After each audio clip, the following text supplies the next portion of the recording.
أعوذ بالله من الشيطان الرجيم. بسم الله الرحمن الرحيم. الحمد لله الذي أنزل على عبده الكتاب ولم يجعل له عوجا قيما لينذر بأسا شديدا من لدنه ويبشر المؤمنين الذين يعملون الصالحات أن لهم أجرا حسنا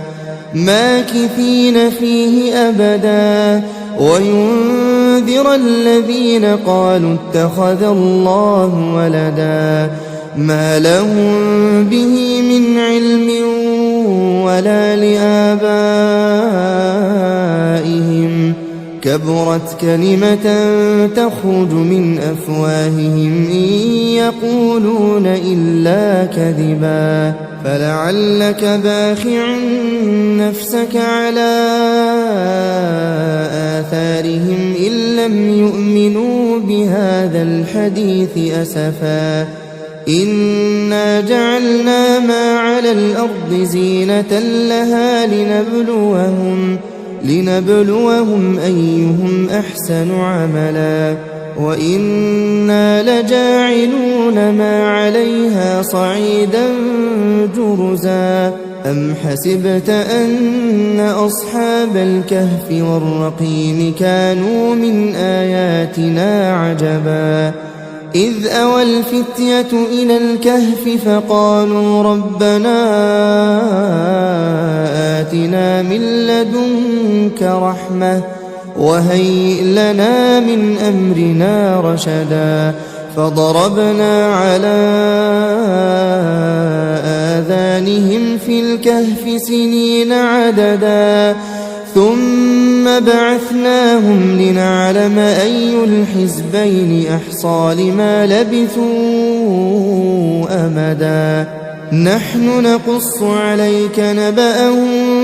بالحق إنهم فتية آمنوا بربهم وزدناهم هدى وربطنا على قلوبهم إذ قاموا فقالوا ربنا رب السماوات والأرض لن ندعو من دونه إلها لقد قلنا إذا شططا هؤلاء قوم اتخذوا من دونه آلهة لولا يأتون عليهم بسلطان بين فمن أظلم ممن افترى على الله كذبا وإذ اعتزلتموهم وما يعبدون إلا الله فأووا إلى الكهف ينشر لكم ربكم من رحمته ويهيئ لكم من أمركم مرفقا وترى الشمس إذا طلعت تزاور عن كهفهم ذات اليمين وإذا غربت تقرضهم ذات الشمال وهم في فجوة منه ذلك من آيات الله من يهد الله فهو المهتد ومن يضلل فلن تجد له وليا مرشدا وتحسبهم أيقاظا وهم رقود ونقلبهم ذات اليمين وذات الشمال وكلبهم باسط ذراعيه بالوصيد لو اطلعت عليهم لوليت منهم فرارا ولملئت منهم رعبا وكذلك بعثناهم ليتساءلوا بينهم قال قائل منهم كم لبثتم قالوا لبثنا يوما أو بعض يوم قالوا ربكم أعلم بما لبثتم فابعثوا أحدكم بورقكم هذه إلى المدينة فلينظر أيها أزكى طعاما فليأتكم برزق منه وليتلطف ولا يشعرن بكم أحدا إنهم إن يظهروا عليكم يرجموكم أو يعيدوكم في ملتهم ولن تفلحوا إذا أبدا وكذلك أعثرنا عليهم ليعلموا أن وعد الله حق وأن الساعة لا ريب فيها إذ يتنازعون بينهم أمرهم فقالوا بنوا عليهم بنيانا ربهم أعلم بهم قال الذين غلبوا على أمرهم لنتخذن عليهم مسجدا سيقولون ثلاثة رابعهم كلبهم ويقولون خمسة سادسهم كلبهم رجما بالغيب ويقولون سبعة وثامنهم كلبهم قل ربي أعلم بعدتهم ما يعلمهم إلا قليل فلا تمار فيهم إلا مراء ظاهرا ولا تستفت فيهم منهم أحدا ولا تقولن لشيء إني فاعل ذلك غدا إلا أن يشاء الله واذكر ربك إذا نسيت وقل عسى أن يهديني ربي لأقرب من هذا رشدا ولبثوا في كهفهم 300 سنين وازدادوا 9 قل الله أعلم بما لبثوا له غيب السماوات والأرض أبصر به وأسمع ما لهم من دونه من ولي ولا يشرك في حكمه أحدا واتل ما أوحي إليك من كتاب ربك لا مبدل لكلماته ولن تجد من دونه ملتحدا واصبر نفسك مع الذين يدعون ربهم بالغداة والعشي يريدون وجهه ولا تعد عيناك عنهم تريد زينة الحياة الدنيا ولا تطع من أغفلنا قلبه عن ذكرنا واتبع هواه وكان أمره فرطا وقل الحق من ربكم فمن شاء فليؤمن ومن شاء فليكفر إنا أعتدنا للظالمين نارا أحاط بهم سرادقها وإن يستغيثوا يغاثوا بماء كالمهل يشوي الوجوه بئس الشراب وساءت مرتفقا إن الذين آمنوا وعملوا الصالحات إنا لا نضيع أجر من أحسن عملا أولئك لهم جنات عدن تجري من تحتهم الأنهار يحلون فيها من أساور من ذهب ويلبسون ثيابا خضرا من سندس واستبرق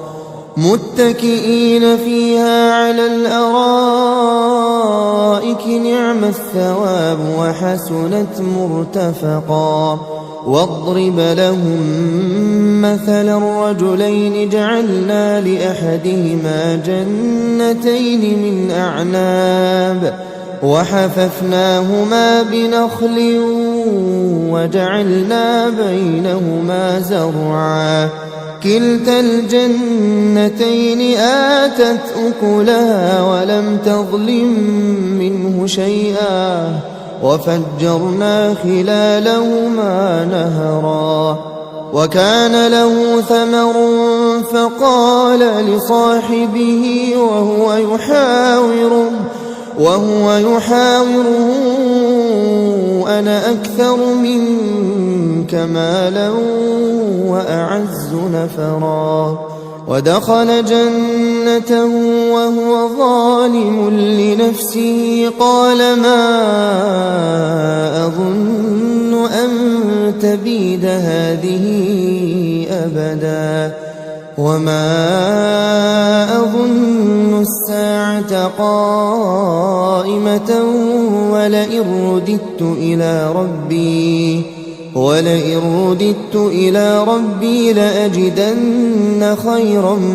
منها منقلبا قال له صاحبه وهو يحاوره أكفرت بالذي خلقك من تراب ثم من نطفة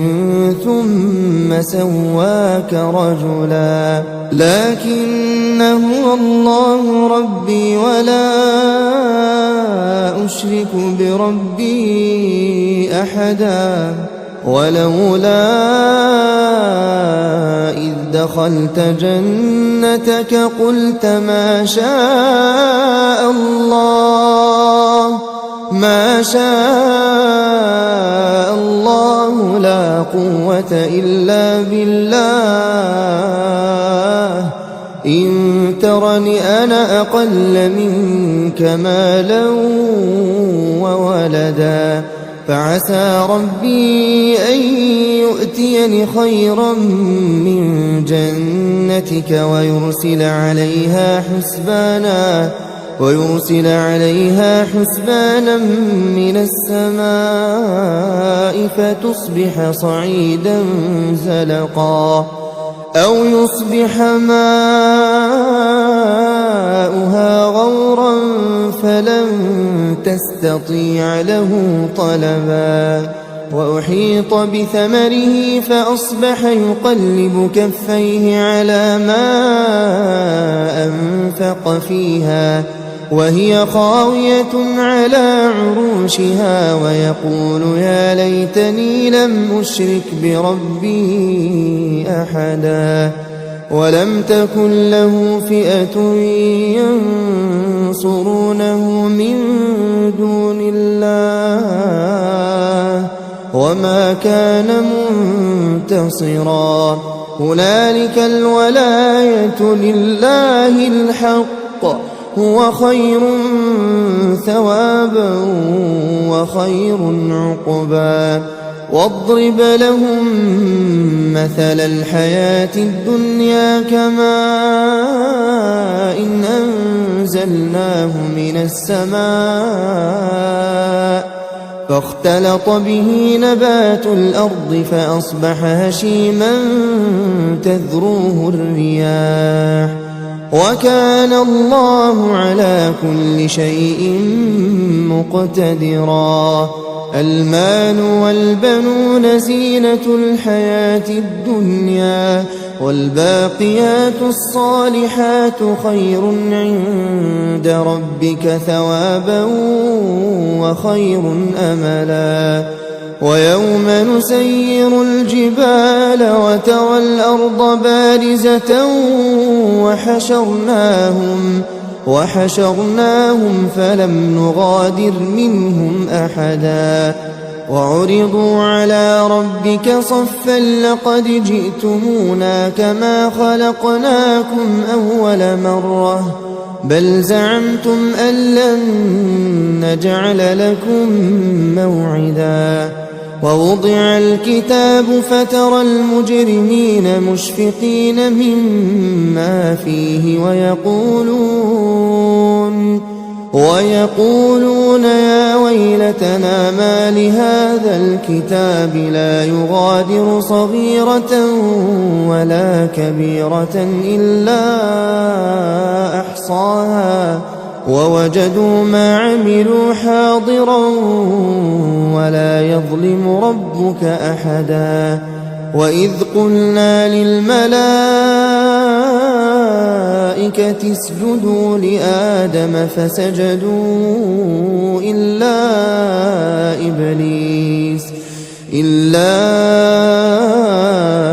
إبليس كان من الجن ففسق عن أمر ربه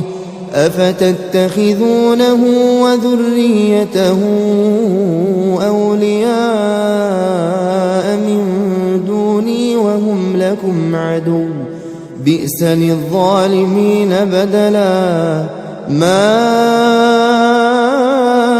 أشهدتهم خلق السماوات والأرض ولا خلق أنفسهم وما كنت متخذ المضلين عضدا ويوم يقول نادوا شركائي الذين زعمتم فدعوهم فلم يستجيبوا لهم وجعلنا بينهم موبقا ورأى المجرمون النار فظنوا أنهم مواقعوها ولم يجدوا عنها مصرفا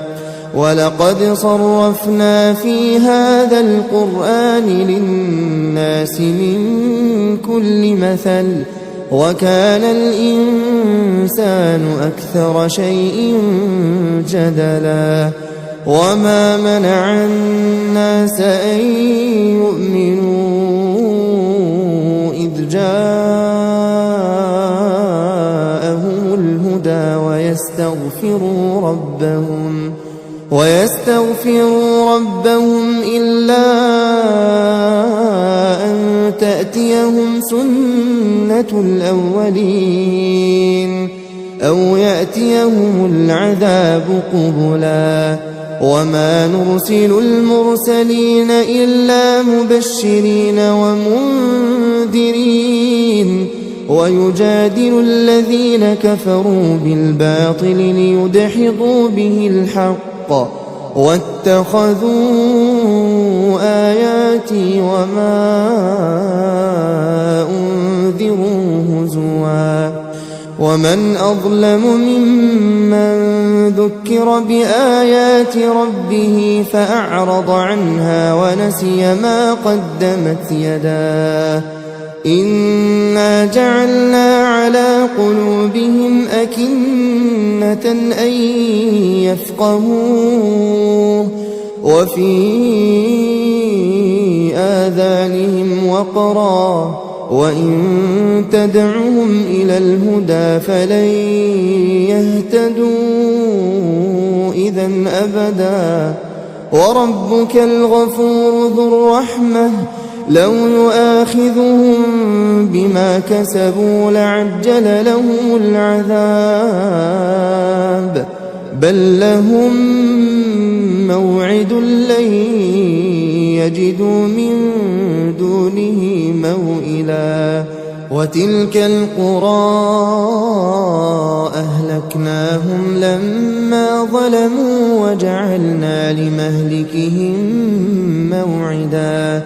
وإذ قال موسى لفتاه لا أبرح حتى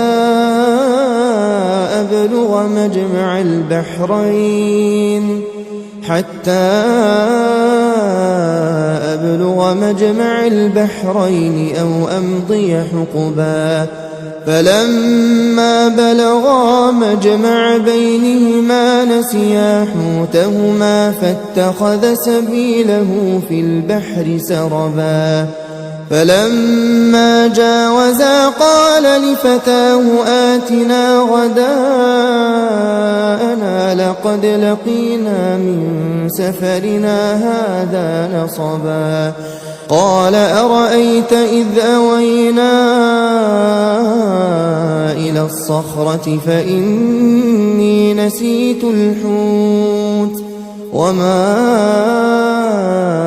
أنسانيه إلا الشيطان أن أذكره واتخذ سبيله في البحر عجبا قال ذلك ما كنا نبغي فارتدا على آثارهما قصصا فوجدا عبدا من عبادنا آتيناه رحمة من عندنا وعلمناه من لدنا علما قال له موسى هل أتبعك على أن تعلمني مما علمت رشدا قال إنك لن تستطيع معي صبرا وكيف تصبر على ما لم تحط به خبرا قال ستجدني إن شاء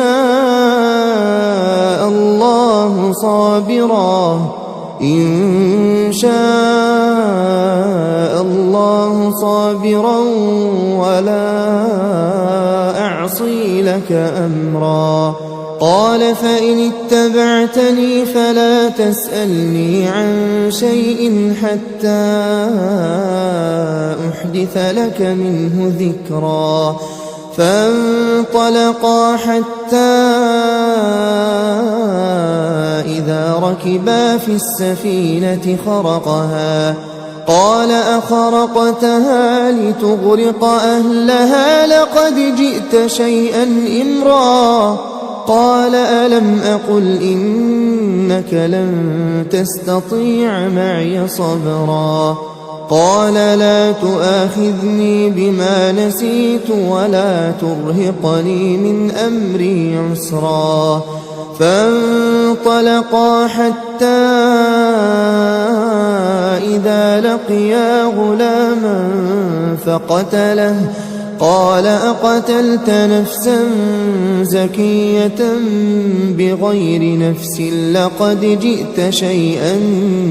نكرا قال ألم أقل لك إنك لن تستطيع معي صبرا قال إن سألتك عن شيء بعدها فلا تصاحبني قد بلغت من لدني عذرا فانطلقا حتى إذا أتيا أهل قرية استطعما أهلها فأبوا أن يضيفوهما فوجدا فيها جدارا يريد أن ينقض فأقامه قال لو شئت لاتخذت عليه أجرا قال هذا فراق بيني وبينك سأنبئك بتأويل ما لم تستطع عليه صبرا أما السفينة فكانت لمساكين يعملون في البحر فأردت أن أعيبها وكان وراءهم ملك يأخذ كل سفينة غصبا وأما الغلام فكان أبواه مؤمنين فخشينا أن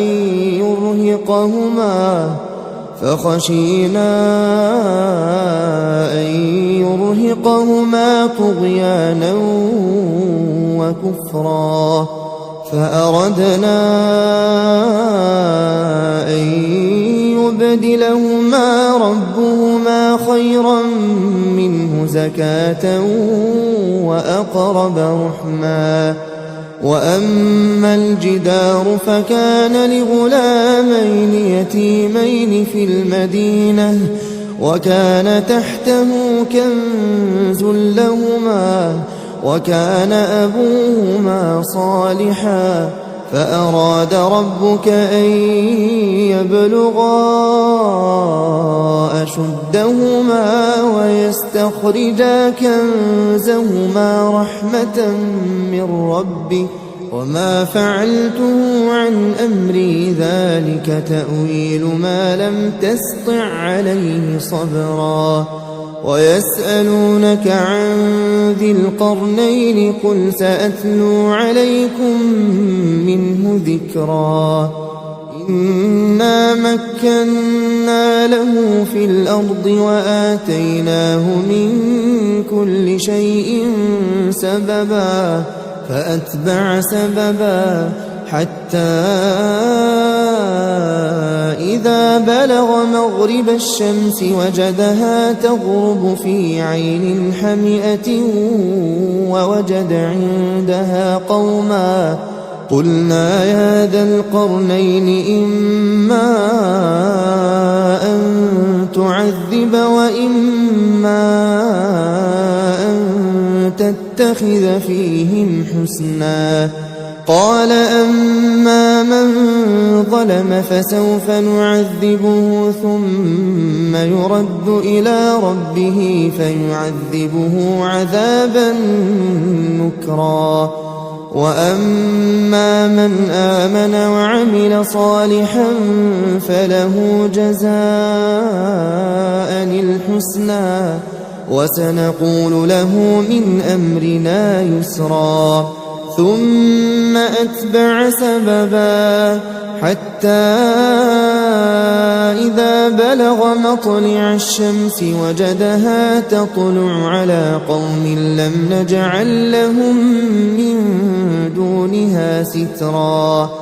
كذلك وقد أحطنا بما لديه خبرا ثم أتبع سببا حتى إذا بلغ بين السدين وجد من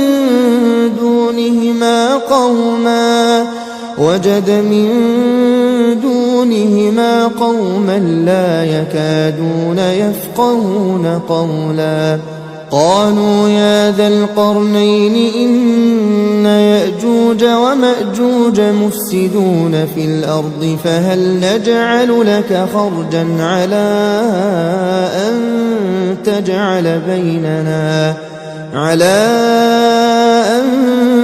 تجعل بيننا وبينهم سدا قال ما مكني فيه ربي خير فأعينوني بقوة أجعل بينكم وبينهم ردما آتوني زبر الحديد حتى إذا ساوى بين الصدفين قال انفخوا حتى إذا جعله نارا قال آتوني أفرغ عليه قطرا فما استطاعوا أن يظهروه وما استطاعوا له نقبا قال هذا رحمة من ربي فإذا جاء وعد ربي جعله دكاء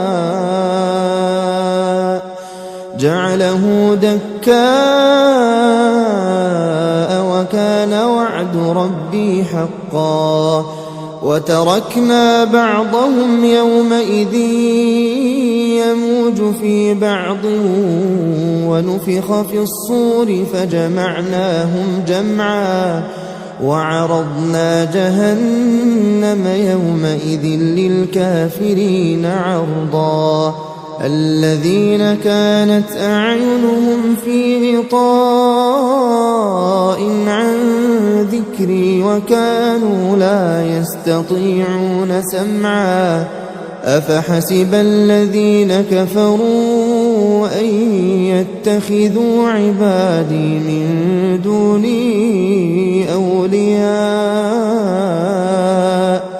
إنا أعتدنا جهنم للكافرين نزلا قل هل ننبئكم بالأخسرين أعمالا الذين ضل سعيهم في الحياة الدنيا وهم يحسبون أنهم يحسنون صنعا أولئك الذين كفروا بآيات ربهم ولقائه فحبطت أعمالهم فلا نقيم لهم يوم القيامة وزنا ذلك جزاؤهم جهنم بما كفروا واتخذوا آياتي ورسلي هزوا إن الذين آمنوا وعملوا الصالحات كانت لهم جنات الفردوس نزلا خالدين فيها لا يبغون عنها حولا قل لو كان البحر مدادا لكلمات ربي لنفد البحر قبل أن تنفد كلمات ربي ولو جئنا بمثله مددا قل إنما أنا بشر مثلكم يوحى إلي أنما إلهكم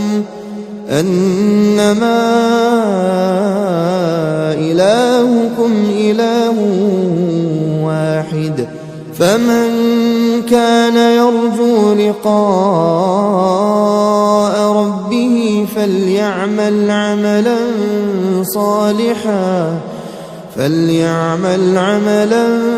صالحا ولا يشرك بعبادة ربه أحدا.